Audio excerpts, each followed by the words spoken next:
Дмитрий Аринин. Вспышка. Когда Андрей вышел из метро на станции Горьковская, перед ним возникло серое, мрачное утро. Дождя еще не было, но все указывало на то, что он не заставит себя ждать. Несмотря на это, парень все же решил пройтись пешком.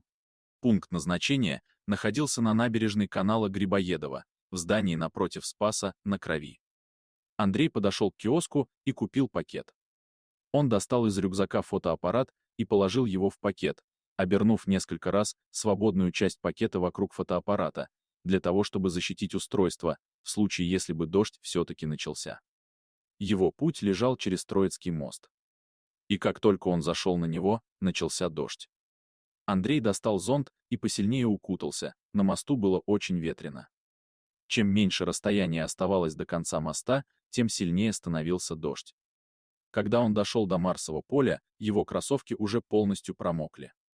Настроение могло бы испортиться от такого, но парень уже привык к питерской непогоде. Андрей шел, не торопясь, по тропинке и смотрел под ноги, чтобы не наступить в грязь. Делая очередной шаг, он чуть не наступил на фотографию. Сам не зная почему, он поднял ее и протер рукой от грязи и воды.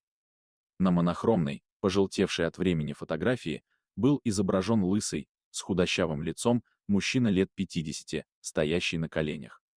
Сзади него стоял еще один мужчина в маске палача, приставивший пистолет к затылку первого. Мужчина, стоявший на коленях, был одет в тюремную форму. У осужденного были закрыты глаза, но Андрею все равно казалось, что мужчина смотрит на него. Андрею стало не по себе от этого. Он перевернул фото, но на обратной стороне не было никаких надписей. Он положил фотографию в задний карман джинсов и продолжил свой путь. Зайдя в студию, парень первым делом направился в гримерную. Там вовсю шла подготовка к фотосессии. Одной модели накладывали макияж, с другой работал парикмахер. Андрей попросил аккуратно феном просушить фото, положил его на рабочую полку парикмахера Елены и ушел в другой зал, подготавливать все оборудование для фотосъемки. В гримерной две фотомодели не прекращали разговаривать между собой, что изрядно раздражало как парикмахера, так и визажиста. «Да не вертись ты!» — сказала Елена, так как девушка постоянно поворачивала голову в сторону собеседницы. «Не крути головой, а то уши отрежу», — добавила раздраженно она и зажала часть волос между указательным и средним пальцами левой руки. Как только Елена начала отрезать торчащие промеж пальцев черные локоны, девушка резко повернула голову, и ножницы вместе с волосами отрезали кожу среднего пальца. Потекла кровь. «Чтоб тебя! Тупая ты!» — выругалась Елена. «Извини. Тебе больно? Сильно порезалась?» — спросила девушка. «Отстань!» — ответила Елена и, положив ножницы со следами крови на фотографию, ушла обработать рану.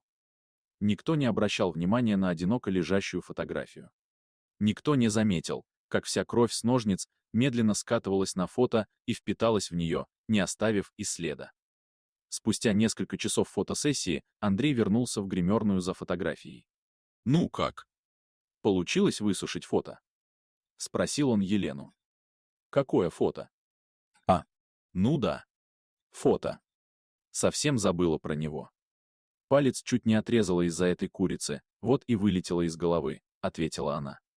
Елена взяла фотографию в руки и стала внимательно ее рассматривать. Сзади двух мужчин виднелась часть здания, от которого начинался забор с колючей проволокой.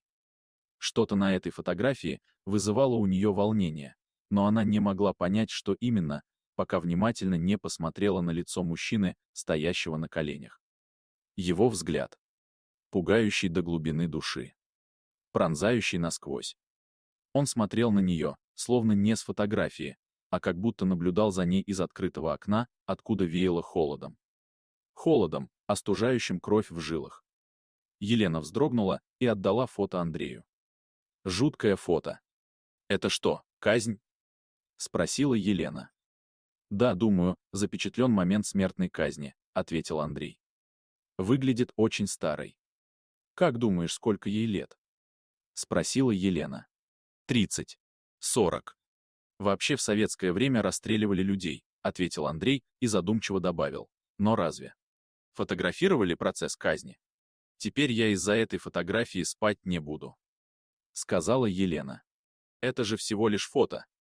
Рассмеявшись, ответил Андрей. Поеду домой, до встречи. Позвони, когда будет следующая съемка, сказала Елена. До встречи, вежливо ответил Андрей и, вызвав такси, пошел на улицу его ожидать. Дождь прекратился, но город по-прежнему накрывало серое небо, как могильная плита. Питер всегда вызывает тоску, даже если тосковать ни о чем. Наверное, поэтому здесь так много курят и пьют.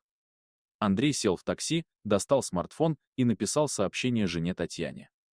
«Привет. Как проходит день?»